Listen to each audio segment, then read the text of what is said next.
पधारकर नगर वासियों को दर्शन दे दीजिएगा तथा महाराज सुग्रीव जी के राज तिलक की रस्म अपने कर कमलों से पूर्ण कीजिए। प्यारे मेहमान, मैं बड़ी खुशी से जन्म को तैयार था, मगर मुझे पिताश्री की प्रतिज्ञा के कारण 14 वर्षों तक मैं किसी नगर में कदम नहीं रख सकता, इसलिए मैं वहां नहीं जा सकता। हाँ, मेरे अनुज काका लक्ष्मण को अपने साथ ले जाइए और राज तिलक की रस्म बड़ी धूमधाम से कीजिए। जाओ लक्ष्मण, जाओ लक्ष्मण, किष्किंधा में पूर्ण तुम ये काज करो, सुग्रीव को देकर राज तिलक अंगद को विराज करो। जाओ भैया। जो आपका जी महाराज, किस बातों का अभी याद करना है? पहले तो सीता जी की तलाश का फिक्र करना है। सुग्रीव जी, इस समय तो बरसात का मौसम चल रहा है और इस मौसम में हमारे लिए सफर करना ठीक नहीं। आप कुछ दिन आराम कीजिए और अपनी राजधानी का इंतजाम कीजिए। जब ये मौसम गुजर जाएगा तो अगला कार्यक्रम तय किया जाएगा, उस समय तक इंतजार कर लेना चाहिए। जो आपके महाराज।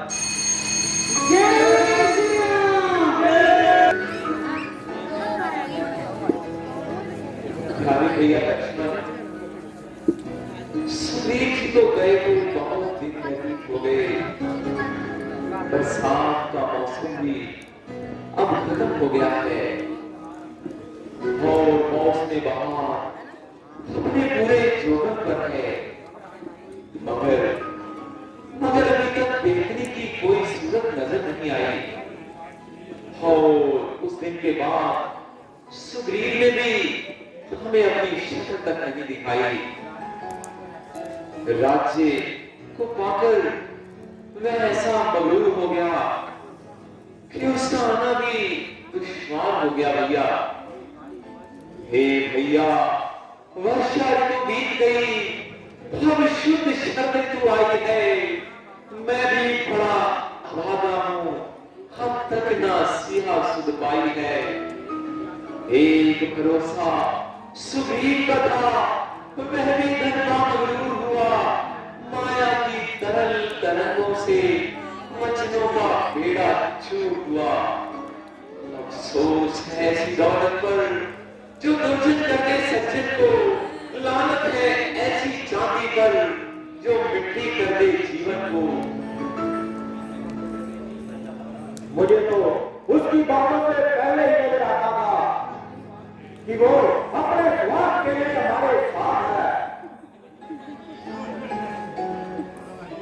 बहाने बनाकर गए हुए तो राजकुमार ने अपने भ्राता की, अगर उसमें हिम्मत होती तो उनको पानी से क्यों छुटका देता और अपनी जान मुझसे क्यों बचाता देता। है जो हुआ सो हुआ। एक दफा उसको ऐसा मजा दिखाऊंगा और उसको उसकी शरारत का फल दिखाऊंगा। केवल आपके हुक्म का इंतजार है भ्राता जी, और लक्ष्मण अभी चंपापुर पर जाने के लिए तैयार है। आज्ञा दो मुझे भ्राता जी, मैं चंपापुर पर जाता हूँ। आने जाने की देर है, सुग्रीव को आने जाता हूँ। भैया लक्ष्मण, उम्मीद तो नहीं थी कि सुग्रीव इस प्रकार की लापरवाही करेगा और खासकर हम दोनों से बेवफाई करेगा। मुमकिन है भैया, हमारी बेसब्री और बेकरारी ही हमारे मन में ऐसे विचार पैदा कर रही हो। इसलिए भैया, तुम किष्किंधा में जाकर उसे सिर्फ याद दिलाना और प्रेम से ही समझाना तथा अपनी जुबान से कोई ऐसा वैसा शब्द मुंह पर ज्यादा देर मत करो भैया और शीघ्र मक्का घूमने जाओ। जो ज्यादा अभी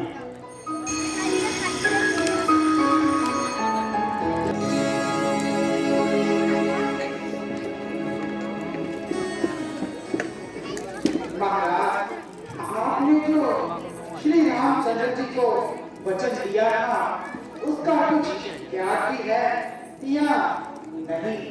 महाराज, आप तो महलों में अनंत राज का करते हैं, उन मित्रों की भी याद है क्या जो मन में दुख से रहते हैं? इसलिए मुनासिब यही है अब अपना फर्ज चुकावेगा, वे हमें राजपद दे बैठे, अब सीता की सुध लावेगा। बरसात का मौसम खत्म हो गया। अब तो बरसाती नदियों का पानी भी कम हो गया। इस अवस्था के बाद एक बार भी हम उनके दर्शन नहीं कर सके। मैं आज ऋणी तुम्हारा हूँ, सोते बोल रहे हो तुम, मेरी लज्जा और प्राणों को बजरंगी बचा रहे हो तुम। ये सत्य है दीन दयाल जनो, लेकिन क्षत्रिय वंशी है, मिल जाए तो पानी की तरह, गरमाए तो सूर्य की है। इसलिए मेरे सामने एक ही रास्ता है,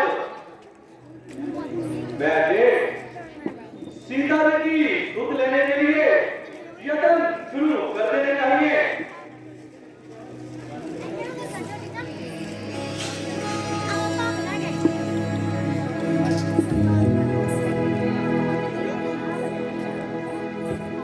चाचा जी, आप अपने ख्याली पुलाव पका रहे हैं और उधर लक्ष्मण जी बड़ी देर से तशरीफ ला रहे हैं।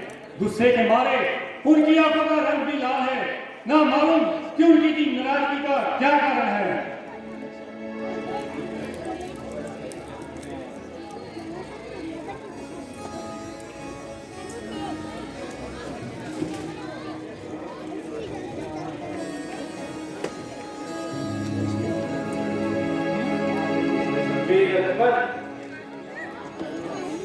आप कर रहे हैं, कहिए मजाक को कर रहे हैं, आइए तशरीफ रखिए।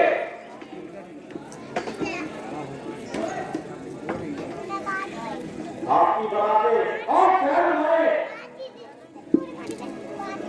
आखिर इस नाराजगी की कोई वजह ये बोल रहे फिर से पूछिए।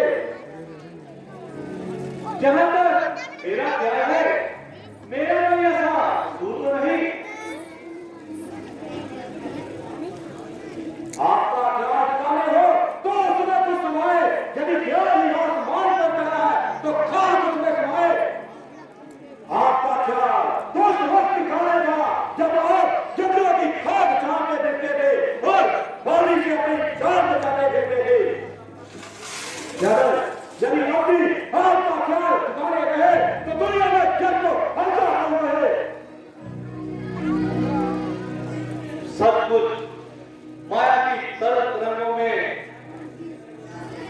बहकर मेरा ये हाल हुआ, मगर मैं अपने इकरार को भूल जाऊं ये असंभव है। आप जो चाहे सो कहे, आपको अख्तियार है, मगर सुग्रीव तो रामचंद्र जी का दिली तौर पर फरमाबरदार है। बहुत अच्छा, यानी ये बात है वो मेरे साथ चलिए और सूर्य ब्राह्मण जी को अपने विचारों से समझाया कीजिए।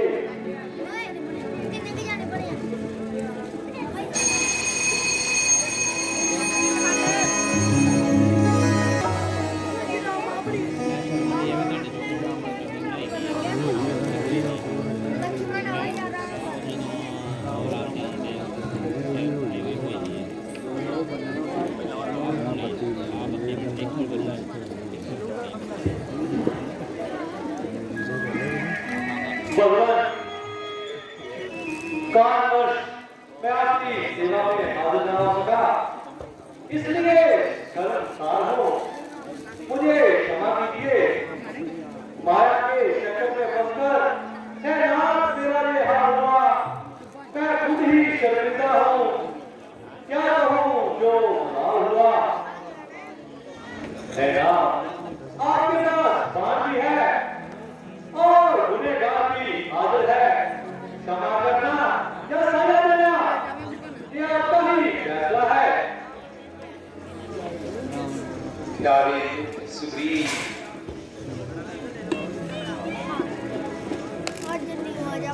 प्रिय भैया, मुझे आपसे यही उम्मीद थी। यहाँ से जाकर न जाने आप किस गहरी नींद में सो गए और तुम्हारा इंतजार करते करते आंखें भी थक गई। कोई बात नहीं भैया, हम और दुखी मत हो सुग्रीव। मेरे तो लगन समान हो तुम और मुझ बेटी की तुम औषध हो, मुझ दुखिया के अरमान हो तुम। जो जिसका सच्चा प्यार है वह उसका हमदम होता है। दर्शन चाहे वर्षों बाद हो, परंतु प्रेम कम नहीं होता है। अच्छा सुग्रीव जी, हम मुझे ये बताएं कि सीता जी की सुध लाने के लिए आपने क्या योजना बनाई है? जो गुजर गई सो गुजर गई, उस बात का शिकवा कौन करे? जो तीर कमान से निकल गया उस तीर का पीछा कौन करे? सीता की जिससे खबर मिले जल्दी ही ऐसी योजना बनानी चाहिए और उसे कार्यान्वित करना चाहिए। महाराज चलो पीछे। मैंने सभी वानर सरदारों को इस बारे में सूचित कर दिया है। वे समय समय पर यहाँ आते रहेंगे। वह देखिए हनुमान अंदर और रावण जी तो आ गए हैं।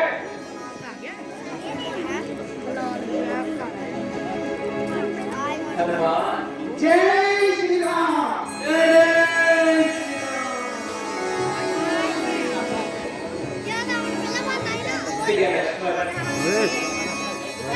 आवाज आनी जो कोई पीछे चल जाओ बहना मैं आवाज नहीं उंगल अब तो तुम किस चिंता की युवराज बन गए। आओ अरे जामवंत जी, कहिए तबीयत ठीक है ना?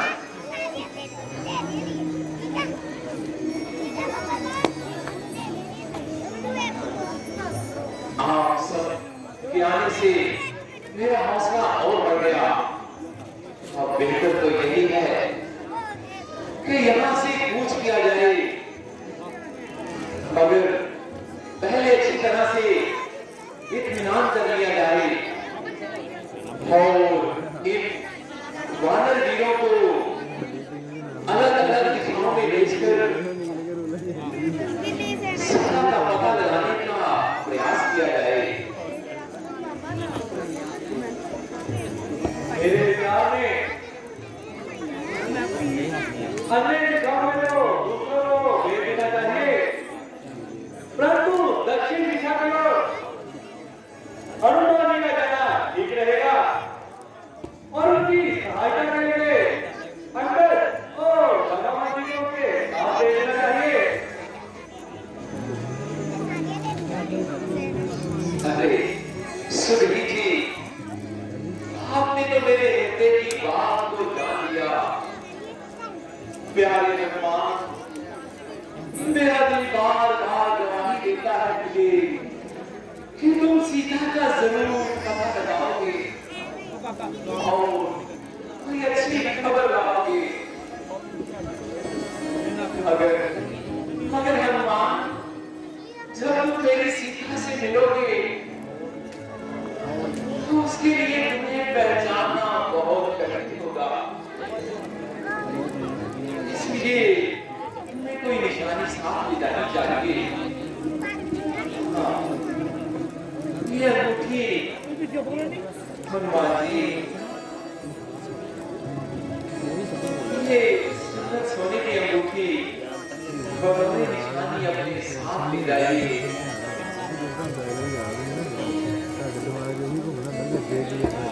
और तुम्हारी दावत हर प्रकार से जब तुम्हें इत्मीनान हो जाए तो फिर सीता जी से जब तुम मिलोगे तो आखिरी बार की कोई निशानी भी अवश्य लेते आना ताकि मुझे भी इत्मीनान हो जाए। भगवान, यदि आपका आशीर्वाद मेरे साथ है तो कठिन से कठिन कार्य भी सुखों के समान है। परंतु जब मैं माता जी से मिलूंगा तो उन्हें क्या करूंगा? हंस गई हनुमान कि सीते तुम्हें ढूंढते ढूंढते हम यहाँ तक आ पहुंचे। ना दिन को चैन है और न रात को आराम है। सब प्रकार उसकी कुशल पूछ सब मेरी दशा बता देना, फिर कुछ सतवाई की बातें कर ढांढस भी उसे बता देना।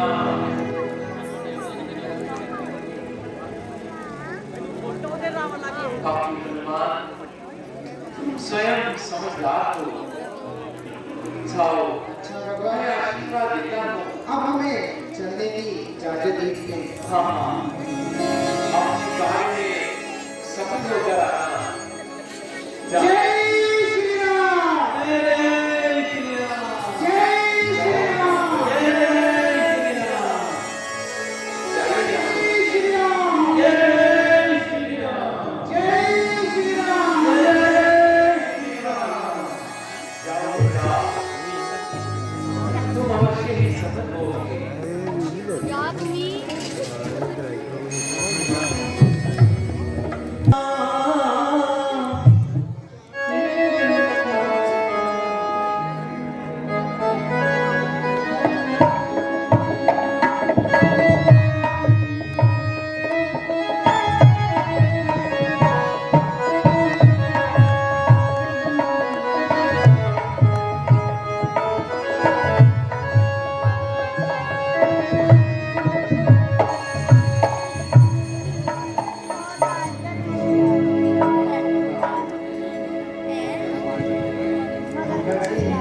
माता सीता जी की तलाश करते करते एक माह बीत गया और हम सागर तट पर आ गए। लेकिन हम सागर की तरफ चलते हैं, शायद कहीं से कुछ सीख मिले। चलिए हनुमान जी, सागर की तरफ बढ़ते हैं।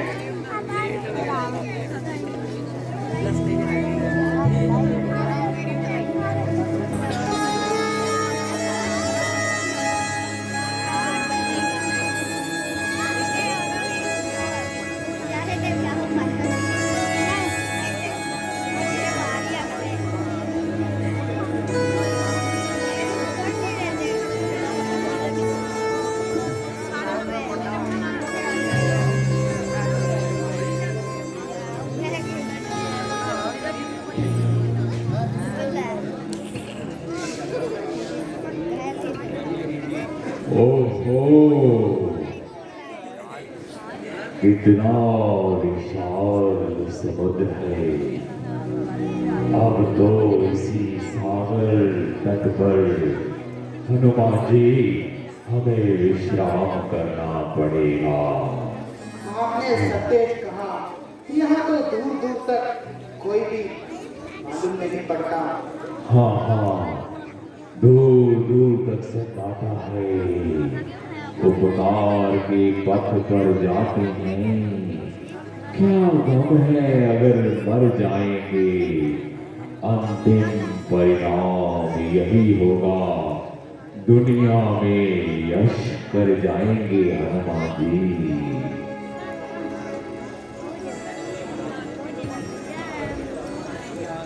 आपका विचार बिल्कुल सही है ग्यारह जी। कुछ समय के लिए हमें यहीं पर विश्राम करना होगा।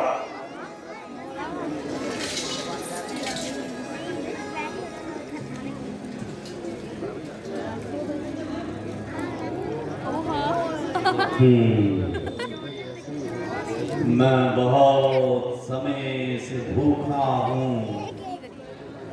आज सभी दिनों की कसर पूरी कर लूंगा।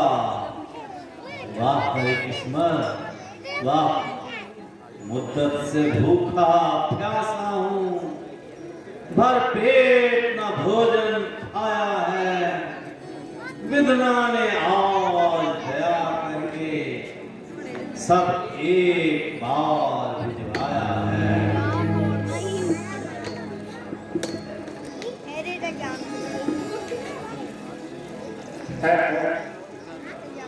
ये बात किधर से आई? हमको अभी तक माता जानकी जी का पता भी नहीं लगा पाए। हम देखो जगानी की बातें क्या है, जो मिट्टी की देह को मिटाकर मोक्ष प्राप्त कर लिया। धन्य हुआ है, ऐसा नहीं इसका कोई नहीं। फुटकाल में कंधों दान किया था, वैसा दानी कोई नहीं। मिट्टी की देह मिटा उसने, फुटकारी देह बनाई है। दुनिया में यश प्राप्त कर परलोक में मुक्ति पाई है। मैंने ये कहा सुना, जटायु, मेरा भाई जटायु। क्यों भाई, ये तुम्हारी कोई साधारण बात है या जटायु से तुम्हारी कोई आस मुलाकात है? मेरा नाम संपाति है और मुझे आपकी बातों से इंसानियत की बू आ रही है और शराफत का आभास हो रहा है। जटायु तो मेरा भाई है, मुझे इसकी बाबत जल्दी बताओ, जल्दी बतलाइए। आप मेरे भाई जटायु के बारे में क्या कह रहे थे? हम खुद परोपकारी जटायु की बात कर रहे थे, जो पंचवटी में रहता था। इस संसार में आकर उस वीर ने सचमुच जोड़ी जैसा कर्म कमाया है और हे गीत का जन्म पाकर मनुष्य को मरने का सबक सिखाया है। उसकी परम पवित्र रूप पूजा करने के काबिल है। उसे ये भी पता था कि इस युद्ध में मेरा वशी बलिदान हो गया, परंतु बीपी ने अमर अवतारी उस युद्ध से जूझता हुआ वीर गति को प्राप्त कर गया। क्या अब मेरा भाई जटायु इस संसार में नहीं रहा? मैं कितना बदनसीब हूँ जो आपके पास अपने भाई से भी मिल नहीं पाया। कहाँ दुष्ट था उसको मारने वाला, और किस कारण उसने अपना बलिदान दिया? जल्दी बतलाओ। माता जानकी का हरण करने वाले दुष्ट से लड़ते हुए उसने अपने प्राण की आहुति दे डाली। गंगा की किनारे सीता का जब गंडक वन में हरण हुआ, तब उन्हीं किलो काल ही उस गीतराज का मरण हुआ। जिसने सीता का हरण किया उसने ही इसको मारा है, इसलिए हमारा चोर है जो वेरी की बलि तुम्हारा है। प्यारे भाई जटायु, तू तो अपने जीवन को धन्य कर गया, जो कार अपने प्राण निछावर कर गया है। उस दुष्ट से तुम्हारी मौत का बदला जाकर जरूर लेता, मगर अब जौबन, जुर्रत और ताकत के दिन जाते रहे। आह मेरे जेठानी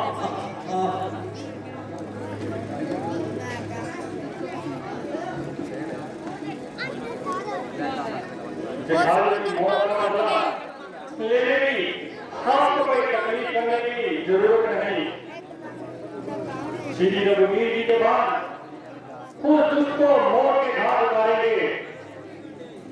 इस समय हम सभी माता जी की तलाश में हैं और इसी उद्देश्य की पूर्ति के लिए हम जहां तक पहुंचे हैं।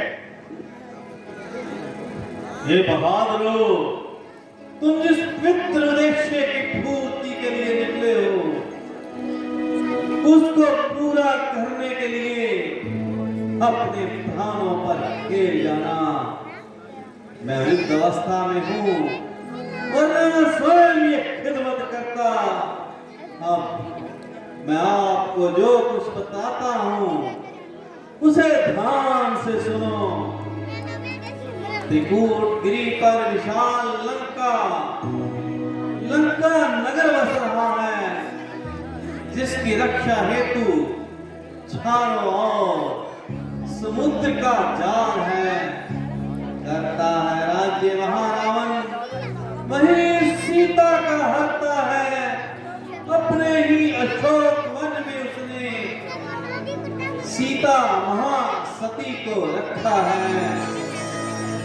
तुम में से जो भी इस 100 योजन सिंधु को पार करके लंका में प्रवेश करेगा, वही सीता जी की सुध लाकर दुनिया में सुयश कमाएगा। बस मैंने जो कुछ कहना था कह दिया। अब मैं चलता हूँ। आप जटायु तू धन्य है और तेरा जीवन धन्य है।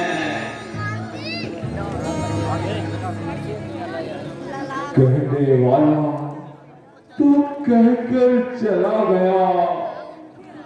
अब हमारी बारी है। यदि हम में से कोई भी लंका तक ना गया तो हम सभी के लिए डूब मरने का हाल है। यदि मैं जवान होता तो यह काम भला क्या मुश्किल था, परंतु जवानी मेरा साथ छोड़ गई। मैं अब समुद्र के पार नहीं जा सकता।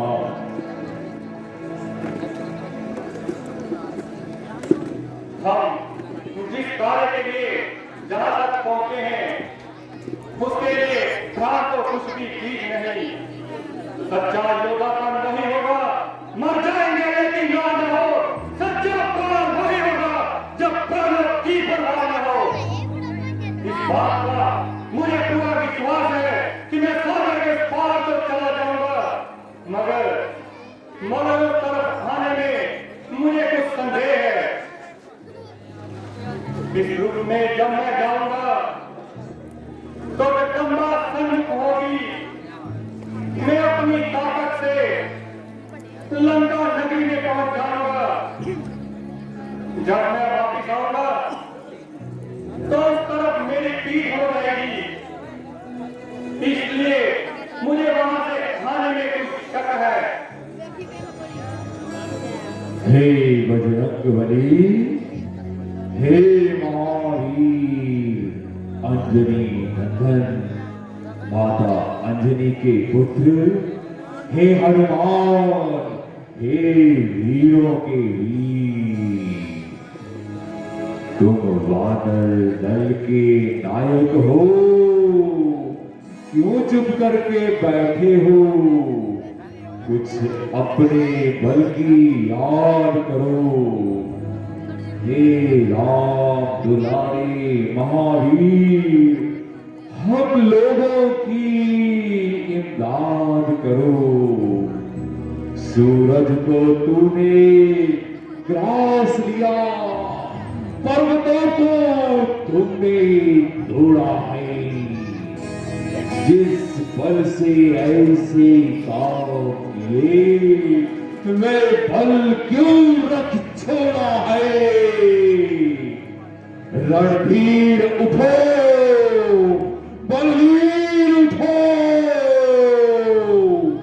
अब राज तुम्हारे हाथों है। हे रघुवीर के प्यारे कृपा पात्र, यह काज तुम्हारे हाथों है। उठो अंजनी नंदन।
Thank you.